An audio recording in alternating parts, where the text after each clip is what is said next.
Grand റൈഡ്സിന്റെ പുതിയൊരു വീഡിയോയിലേക്ക് എല്ലാവർക്കും സ്വാഗതം. ഇന്ന് കാർ ഉപയോഗിക്കുന്ന എല്ലാവർക്കും ഉപകാരപ്പെടുന്ന ഒരു ഡിവൈസാണ് നിങ്ങൾക്ക് പരിചയപ്പെടുത്തുന്നത്. TPMS അഥവാ ടയർ പ്രഷർ മോണിറ്ററിംഗ് സിസ്റ്റം. കുറച്ച് പ്രീമിയം ആയിട്ടുള്ള വണ്ടികളിലേക്ക് ഇപ്പം നോർമലായിട്ട് വരുന്ന ഒരു സിസ്റ്റമാണ്. പക്ഷേ നമുക്ക് ഈ ഒരു ഡിവൈസ് നമ്മൾ എക്സ്ട്രാ ഫിറ്റ് ചെയ്യാൻ പറ്റുന്ന ഒരു സംഭവമാണ്. നമുക്ക് ഏതൊരു വണ്ടിയും നമുക്ക് TPMS ഉള്ള ഒരു കാറാക്കി മാറ്റാം. ഏതൊരു വണ്ടിയിൽ നമുക്ക് ഈ ഒരു ഫീച്ചർ കൊണ്ടുവരാം എന്നുള്ളതാണ് ഈ ഒരു ഡിവൈസിൻ്റെ പ്രത്യേകത. അപ്പോൾ ഇതാണ് നമ്മുടെ ഡിവൈസ്. ഇതിൻ്റെ സൈഡിലായിട്ട് നമുക്കൊരു ചാർജിങ് പോർട്ട് കാണാം. ഈ ചാർജിങ് പോർട്ട് നമുക്ക് ഫസ്റ്റ് ടൈം യൂസ് ചെയ്യുന്ന സമയത്ത് മാത്രമേ ഇതിനെ ഉപയോഗിക്കേണ്ട ആവശ്യം വരുന്നുള്ളൂ. ബാക്കി എല്ലാ ടൈമിലും നമുക്ക് അതിൻ്റെ മുകളിൽ കാണാം, നിങ്ങൾക്കൊരു സോളാർ പാനൽ അതിൻ്റെ മുകളിൽ കാണാം. ആ സോളാർ പാനലിനകത്ത് വെച്ചിട്ടാണ് ഇത് ഓട്ടോമാറ്റിക്കായിട്ട് ചാർജ് ആവുന്നത്. പിന്നെ ഇതാണ് ഇതിൻ്റെ സെൻസറുകൾ വരുന്നത്. ഇത് നമ്മളുടെ ടയറിൻ്റെ ഉള്ളിൽ ഫിറ്റ് ചെയ്യുന്നതാണ്. ഇൻറ്റേർണൽ സെൻസേഴ്സാണ് ഇത് വരുന്നത്. ഇതിൻ്റെ എക്സ്റ്റേണൽ സെൻസറുള്ള മോഡലും വരുന്നുണ്ട്. പക്ഷേ ഞാൻ സെലക്ട് ചെയ്തിരിക്കുന്നത് ഇൻറ്റേർണൽ സെൻസറുള്ള മോഡലാണ്. എക്സ്റ്റേണൽ സെൻസറുകൾ ഫിറ്റ് ചെയ്യാൻ വളരെ ഈസിയാണ്. അതുപോലെ തന്നെ നഷ്ടപ്പെട്ടു പോകാനും ചാൻസ് കൂടുതലാണ്. ആൾക്കാർ അടിച്ചു മാറ്റി കൊണ്ടുപോകാനുള്ള ചാൻസ് ഒക്കെ കൂടുതലാണ്. പിന്നെ മാത്രമല്ല നമുക്ക് എവിടെയെങ്കിലും ടയറിൻ്റെ എവിടെയെങ്കിലും തട്ടിപ്പോവാണെങ്കിൽ സെൻസർ പെട്ടെന്ന് ഡാമേജ് ആയിപ്പോകും. അപ്പോൾ ഇതാവുന്ന സമയത്ത് നമ്മുടെ വീലിൻ്റെ ഉള്ളിലാണ് വരുന്നത്. അതുകൊണ്ട് തന്നെ ഇത് ഡാമേജ് ആകാനുള്ള ചാൻസസ് വളരെ കുറവാണ്. പക്ഷേ ഇൻറ്റേർണൽ ഫിറ്റ് ചെയ്യാൻ വേണ്ടിയിട്ട് നമുക്ക് ഏതെങ്കിലും ഒരു ടയർ ഷോപ്പിനെ സമീപിക്കേണ്ടതായിട്ട് വരും. അത്രേ ഉള്ളൂ. അപ്പോൾ ഈ കാണുന്നതൊക്കെയാണ് നമ്മുടെ ഈ ബോക്സിൽ വരുന്നത്. നമുക്ക് 4 സെൻസർ വരുന്നുണ്ട്. പിന്നെ അതിൻ്റെ മുകളിൽ 4 വാൽവ് വരുന്നുണ്ട്. അതിനെ കണക്ട് ചെയ്യാനുള്ള സ്ക്രൂ, ബോൾട്ട്, നട്ട് സാധനങ്ങൾ വരുന്നുണ്ട്. പിന്നെ അതിൻ്റെ ബാക്ക് സൈഡിലായിട്ട് നമുക്കിത് നമ്മുടെ ഡാഷ്ബോർഡിൻ്റെ മേലെ ഒട്ടിച്ച് വെക്കാൻ വേണ്ടിയിട്ടുള്ള ഒരു സ്റ്റിക്കർ, ഡബിൾ സൈഡ് സ്റ്റിക്കർ വരുന്നുണ്ട്. പിന്നെ നമ്മുടെ TPMS ഡിവൈസും. ഇത്രയാണ് നമ്മുടെ പാക്കേജിൽ വരുന്നത്. പിന്നെ അതിൻ്റെ മാനുവൽ വരുന്നുണ്ട്. നമ്മുടെ വീലിനകത്ത് ഫിറ്റ് ചെയ്യുന്ന സെൻസറുകൾ ഫിറ്റ് ചെയ്യാൻ വേണ്ടിയിട്ട് നമ്മൾ എരഞ്ഞിപ്പാലത്തുള്ള ഡ്രൈ ലൈൻ ടയേഴ്സ് എന്ന് പറയുന്ന ടയർ ഷോപ്പിനാണ് നമ്മൾ സമീപിച്ചിരിക്കുന്നത്. പുതിയ ടയറുകൾ വാങ്ങുമ്പോൾ എന്തൊക്കെയോ ഓഫറുകളൊക്കെ ഇവിടെ വരുന്നുണ്ട്. നിങ്ങൾക്ക് പഴയ ടയർ നമ്മൾ മാറ്റുന്ന സമയത്ത് ഇവർ 3000 രൂപ വരെയൊക്കെ ബൈബാക്ക് തരുന്നുണ്ട് എന്നാണ് പറഞ്ഞത്. അപ്പോൾ നിങ്ങൾ കോഴിക്കോടുള്ള ആളുകളാണെങ്കിൽ നിങ്ങൾ പുതിയ ടയർ മാറ്റാൻ പോകുന്നുണ്ടെങ്കിൽ ഈ കടയിൽ നിങ്ങൾ പരിഗണിക്കാവുന്നതാണ്. അപ്പോൾ നമ്മൾ ഈ ഫോർഡ് ഫിഗോയുടെ മുകളിലാണ് നമ്മൾ ഇന്നിപ്പോൾ ഈ TPMS ഫിറ്റ് ചെയ്യാൻ വേണ്ടി പോകുന്നത്. അപ്പോൾ നമ്മുടെ ഇവിടെ പറഞ്ഞിട്ടുണ്ട് ഇതിൻ്റെ എന്തൊക്കെ കാര്യങ്ങൾ ചെയ്യേണ്ടതെന്നുള്ള. അപ്പോൾ ഒരു ക്ലിയർ ആയിട്ട് ചെയ്തു തരാമെന്നുണ്ട്. അപ്പോൾ അതിന് 4 വീല് നമ്മൾ അഴിക്കാൻ വേണ്ടി പോവുകയാണ്. ഇവിടെ പിന്നെ വീൽ ബാലൻസിങ്ങും വീൽ അലൈൻമെൻറ്റും എല്ലാം ഉള്ളതുകൊണ്ട് നമുക്ക് സെപ്പറേറ്റ് ആയിട്ട് വേറെ സ്ഥലത്ത് പോകേണ്ട ആവശ്യമില്ല. നമ്മൾ ഈ സെൻസർ ഫിറ്റ് ചെയ്ത് കഴിഞ്ഞാൽ നമ്മൾ വീൽ ബാലൻസിങ് ചെയ്യേണ്ടത് അത്യാവശ്യമാണ്. എന്താ വെച്ചാൽ ഈ സെൻസറിൻ്റെ വെയിറ്റും കൂടെ നമ്മുടെ വീലിനകത്ത് വരുന്നതുകൊണ്ട് വീൽ ഇംബാലൻസ് വരും. അപ്പോൾ അതുകൊണ്ട് നമ്മൾ എന്തായാലും അത് ബാലൻസിങ് ചെയ്യേണ്ടത് അത്യാവശ്യമാണ്. പിന്നെ ഇതിനകത്ത് എടുത്തു പറയേണ്ട ഒരു കാര്യം എന്ന് പറഞ്ഞാൽ നമ്മൾ ഈ ഒരു സെൻസർ ഫിറ്റ് ചെയ്യാൻ വേണ്ടിയിട്ട് നമുക്ക് യാതൊരു വിധ വയറിങ്ങിൻ്റെ ഇതിനകത്ത് ആവശ്യമില്ല. ഇതിൻ്റെ ഓരോ സെൻസറിനകത്തും ഇൻറ്റേർണൽ ബാറ്ററികൾ വരുന്നുണ്ട്. ആ ബാറ്ററികൾ മിനിമം ഒരു 1 to 2 years വരെ നിൽക്കുന്നതാണ് നമ്മൾ ആ പർച്ചേസ് സമയത്ത് അതിൻ്റെ അകത്ത് ഡിസ്ക്രിപ്ഷനിൽ ഉണ്ടായിരുന്നത്. നമുക്ക് നോക്കാം. എന്തായാലും ഇതിൻ്റെ ഒരു അപ്ഡേറ്റ് ഞാൻ പിന്നെ തരുന്നുണ്ട്. ഇപ്പോൾ എന്തായാലും നമുക്കത് പറയാൻ പറ്റില്ല. നമ്മൾ യൂസ് ചെയ്ത് നോക്കിയതിന് ശേഷം നമുക്ക് പറയാൻ പറ്റുള്ളൂ. അപ്പോൾ നമ്മളുടെ ഇവിടുത്തെ ചേട്ടന്മാർ പണി തുടങ്ങി. നമ്മളുടെ വീലൊക്കെ അവർ അഴിച്ചെടുത്തു. ഇപ്പോൾ ടയർ ചേട്ടൻ അതിൻ്റെ മുകളിൽ നിന്ന് ഊരിയെടുത്തു. ഇനി നമുക്ക് ഇതിൻ്റെ മുകളിലുള്ള എക്സിസ്റ്റിംഗ് നമ്മളുടെ ആ നെക്ക് ഉണ്ടല്ലോ, ആ നെക്ക് അവർ കട്ട് ചെയ്ത് ഒഴിവാക്കിയാണ് നമ്മളുടെ സെൻസർ വരുന്ന നെക്ക് നമ്മളുടെ വാൽവ് അതിൻ്റെ മുകളിൽ ഫിറ്റ് ചെയ്യുന്നത്. അപ്പോൾ നമുക്ക് നമ്മുടെ ബോക്സിൽ വന്നിട്ടുള്ള സെൻസറും അതിൻ്റെ വാൽവും തമ്മിൽ നമുക്ക് കണക്ട് ചെയ്യണം. അപ്പോൾ അതിനകത്ത് തന്നെ അതിൻ്റെ സ്ക്രൂ കാര്യങ്ങളൊക്കെ നമ്മളുടെ ബോക്സിൽ തന്നെ വരുന്നുണ്ട്. അപ്പോൾ ഒരു അലൻ കീ യൂസ് ചെയ്തിട്ട് നമ്മൾ ആ സ്ക്രൂ ഒന്ന് നമ്മളുടെ വാൽവും സെൻസറും കൂടെ തമ്മിലൊന്ന് കണക്ട് ചെയ്യണം. അതിനുശേഷം വേണം നമ്മളുടെ റിമ്മിൻ്റെ മുകളിൽ ഇത് കണക്ട് ചെയ്യാൻ വേണ്ടിയിട്ട്. അപ്പോൾ ഈ ക്യാപ്പ് അഴിച്ച് ഞാൻ കാണാം. നിങ്ങൾക്ക് ഈ നെക്ക്, നമ്മുടെ വാൽവ്, ഇതാണ് നമ്മളുടെ ടയറിന് പുറത്തേക്ക് നിൽക്കുന്ന ഭാഗം. ഇതിനകത്തൂടെയാണ് നമ്മൾ കാറ്റടിക്കുന്നത്. അപ്പോൾ ഈ സാധനം നമുക്ക് എന്ത് ചെയ്യാന്ന് വെച്ചാൽ നമ്മളുടെ ഈ റിമ്മിൻ്റെ ഈ ഹോളിനകത്ത് കൂടെ ഈ ഡിവൈസ്, ഈ സെൻസർ നമ്മൾ അതിനുള്ളിലേക്ക് ഇട്ടതിന് ശേഷം നമ്മൾ മുകളിലായിട്ട് ഒരു 2 വാഷറുകൾ വരുന്നുണ്ട്. 2 വാഷറുകളും ആദ്യം തന്നെ നമുക്ക് വരുന്നത് ഈ പ്ലാസ്റ്റിക് വാഷർ ആദ്യം ഇടണം. അതിനുശേഷം അലൂമിനിയം വാഷർ, അതിനുശേഷമാണ് ഈ ടൈറ്റ് ചെയ്യാനുള്ള ഇതിട്ടിട്ട് നമ്മൾ നട്ട് ഇട്ടിട്ട് ടൈറ്റ് ചെയ്യുന്നത്. അത് കറക്റ്റായിട്ട് തന്നെ ഇടുക. അല്ലാന്നുണ്ടെങ്കിൽ എയർ ലീക്കേജ് ഒക്കെ വരാൻ ചാൻസ് ഉണ്ട്. അത് കറക്റ്റായിട്ട് തന്നെ ചെയ്യണം. ഓവർ ടൈറ്റ് ആക്കാനും പറ്റില്ല. ഓവർ ടൈറ്റ് ആക്കിയാലും എയർ ലീക്കേജ് വരാൻ ചാൻസ് ഉണ്ട്. അപ്പോൾ അങ്ങനെയുള്ളത് കൊണ്ട് തന്നെ നമുക്ക് അത്യാവശ്യം പണി അറിയാവുന്ന എവിടെയെങ്കിലും കൊടുത്തിട്ട് ചെയ്യണം. അതുകൊണ്ടാണ് ഞാനിപ്പോൾ ഇങ്ങോട്ടേക്ക് വന്നത്. അത്യാവശ്യം നല്ല രീതിയിൽ കാര്യങ്ങളൊക്കെ ചെയ്ത് തന്നിട്ടുണ്ട് നമുക്ക്. അപ്പോൾ അതിന് നമ്മളുടെ സെൻസർ നമ്മൾ ഫിറ്റ് ചെയ്തു. അപ്പോൾ ഇനി നമ്മൾ വീണ്ടും ടയർ അതിൻ്റെ മുകളിൽ തന്നെ ഫിറ്റ് ചെയ്യാൻ വേണ്ടി പോവുകയാണ്.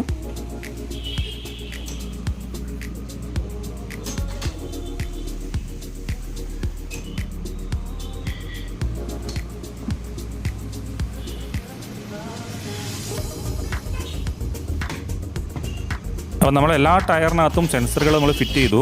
ഇപ്പോൾ നമ്മളതിനകത്ത് എയർ അടിക്കുകയാണ്. അപ്പോൾ നിങ്ങൾക്ക് സെൻസറിന് നമ്മൾ TPMSൻ്റെ മുകളിൽ സെൻസർ റീഡിങ്സ് കാണിക്കുന്നുണ്ട്. ഇപ്പോൾ ഈ ഒരു സെൻസറിനകത്ത് ജസ്റ്റ് നമ്മൾ എയർ അടിക്കാൻ സ്റ്റാർട്ട് ചെയ്തിട്ടുള്ളൂ. അപ്പോൾ അതിനകത്ത് എയർ അടിക്കുന്നതനുസരിച്ച് നമുക്ക് ഇതിനകത്ത് റീഡിങ് കാണില്ല. റീഡിങ് കൂടി വരുന്നതായിട്ട് കാണിക്കുന്നുണ്ട്. അപ്പോൾ അത് PPP സൗണ്ട് കേൾക്കുന്നത് വെച്ച് കഴിഞ്ഞാൽ അതിൻ്റെ അകത്ത് വാർണിംഗ് സിഗ്നലാണ്. അതായത് വാർണിംഗ് എയർ കുറവുള്ളതുകൊണ്ടാണ് ആ ഒരു PPP സൗണ്ട് വരുന്നത്. ഇതിന് ഈ സെൻസർ ഫിറ്റ് ചെയ്യാനുള്ള ബുദ്ധിമുട്ട് മാത്രമേ ഉള്ളൂ കേട്ടോ. ഈ ഡിവൈസും നമ്മുടെ TPMS ഡിവൈസും നമ്മുടെ സെൻസറും തമ്മിലുള്ള കണക്ഷൻ കംപ്ലീറ്റ്ലി വയർലെസ് ആണ്. നമുക്ക് ഡാഷ്ബോർഡ് കുത്തിപ്പൊളിച്ച് വയറിങ് ചെയ്യേണ്ട യാതൊരു ആവശ്യമില്ല. പിന്നെ മാത്രമല്ല അതിനകത്ത് ടയർ ടെമ്പറേച്ചറും കൂടെ കാണിക്കുന്നുണ്ട്.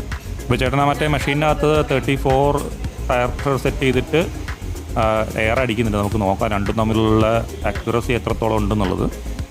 ഓക്കെ, ഇപ്പോൾ അവിടെ 19 ആയി, 20 ആയി. നമുക്കിവിടെ 18 തന്നെ കാണിക്കുന്നത്. യെസ്, 20, 22. യെസ്, ഓൾമോസ്റ്റ് സിമിലർ ആണ്. ഓൾമോസ്റ്റ് കറക്റ്റായിട്ട് തന്നെയാണ് കാണിക്കുന്നത്. റീഡിങ് അങ്ങോട്ടും ഇങ്ങോട്ടും ചെറിയൊരു ഡിലേ ഉണ്ട് ഡിസ്പ്ലേ കാണിക്കുന്നതിലെന്നല്ലാതെ ബാക്കി കാണിക്കുന്നതെല്ലാം കറക്റ്റായിട്ട് തന്നെയാണ് കാണിക്കുന്നത്. അക്യുറേറ്റ് ആണ്. 33, 34 ആണ് അത് വരുന്നത്. 34 ആണ് സെറ്റ് ചെയ്തിരിക്കുന്നത്. എൻഡ് കാണിക്കുന്നുണ്ട്. നമുക്ക് ഇതിനകത്ത് 33 ആണ് കാണിച്ചത്. യെസ്, 34 കറക്റ്റായിട്ട് തന്നെ നമുക്കതിനകത്ത് എയർ കാണിച്ചിട്ടുണ്ട്. എയർ ലീക്കേജ് നമുക്ക് നോക്കുന്നുണ്ട്. അപ്പോൾ എയർ ലീക്കേജ് കാര്യങ്ങളൊന്നും പ്രശ്നമൊന്നും കാണില്ല. അടുത്ത പരിപാടി എന്ന് പറയുന്നത് നമ്മുടെ വീൽ ബാലൻസിങ് ആണ്. നമ്മളുടെ സെൻസർ കൂടെ വെയിറ്റും കൂടെ അതിൻ്റെ വീലിൻ്റെ മുകളിൽ വരുമ്പോൾ നമ്മളുടെ ബാലൻസ് എന്തായാലും തെറ്റിയിട്ടുണ്ടാവും. അപ്പോൾ വീൽ ബാലൻസിങ് ചെയ്യേണ്ടത് അത്യാവശ്യമാണ്. അപ്പോൾ എന്തായാലും വീൽ ബാലൻസ് ചെയ്തിട്ടില്ലെങ്കിലുള്ള പ്രശ്നങ്ങളെന്ന് പറഞ്ഞു കഴിഞ്ഞാൽ നമുക്ക് വണ്ടിയുടെ ഉള്ളിൽ നമുക്ക് വൈബ്രേഷൻസ്, ഷെയ്ക്കിംഗ് ഒക്കെ വരും.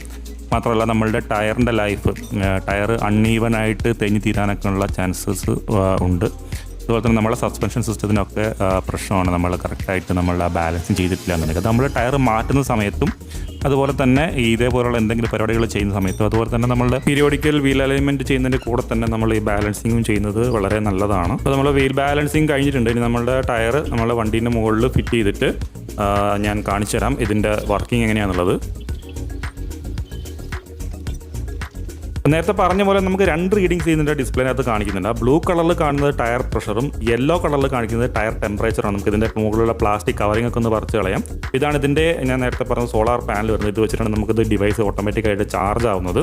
വേറെ വയറിങ്ങിൻ്റെ കാര്യമൊന്നും ആവശ്യമില്ല. വളരെ സിമ്പിളായിട്ട് നമുക്കിത് എവിടെ വേണമെങ്കിലും നമുക്ക് ഈ നമ്മുടെ ഡബിൾ സൈഡ് സ്റ്റിക്കറിൽ നിന്ന് കൂടെ കിട്ടിയ ഡബിൾ സൈഡ് സ്റ്റിക്കർ വെച്ച് നമുക്ക് എവിടെ വേണമെങ്കിലും നമുക്ക് ഡാഷ്ബോർഡിൽ എവിടെ വേണമെങ്കിലും നമുക്ക് സിമ്പിളായിട്ട് കാണാൻ പറ്റുന്ന സ്ഥലത്ത് നമുക്ക് ഒട്ടിച്ച് വെക്കാൻ പറ്റുന്നതാണ്. ഇനി ഇതിൻ്റെ ഉപകാരങ്ങൾ എന്തൊക്കെയാണെന്ന് നമുക്ക് നോക്കാം. നമ്മളുടെ പല എയർ ഫില്ലിംഗ് സ്റ്റേഷൻസ്, പ്രത്യേകിച്ച് നമ്മളുടെ പെട്രോൾ പമ്പ് പോലുള്ള സ്ഥലത്തൊക്കെ നമ്മൾ എയർ ഫില്ല് ചെയ്യുന്ന സമയത്ത് പല സമയത്തും നമുക്ക് പലതരം റീഡിങ്സ് ആണ് കിട്ടുന്നത്. അതൊന്നും അക്യുറേറ്റ് അല്ല. അപ്പോൾ നമുക്ക് ഈ ഒരു ഡിവൈസ് ഉണ്ടെന്നുണ്ടെങ്കിൽ നമ്മൾ എത്രത്തോളം എയർ ഓവർ പ്രഷറാണോ അണ്ടർ പ്രഷറാണോ എന്നുള്ളത് കറക്റ്റായിട്ട് നമ്മൾ ഡിവൈസ് കാണിക്കും. 99% അക്യുറസി നമ്മളുടെ ഈ കമ്പനി പറയുന്നുണ്ട്.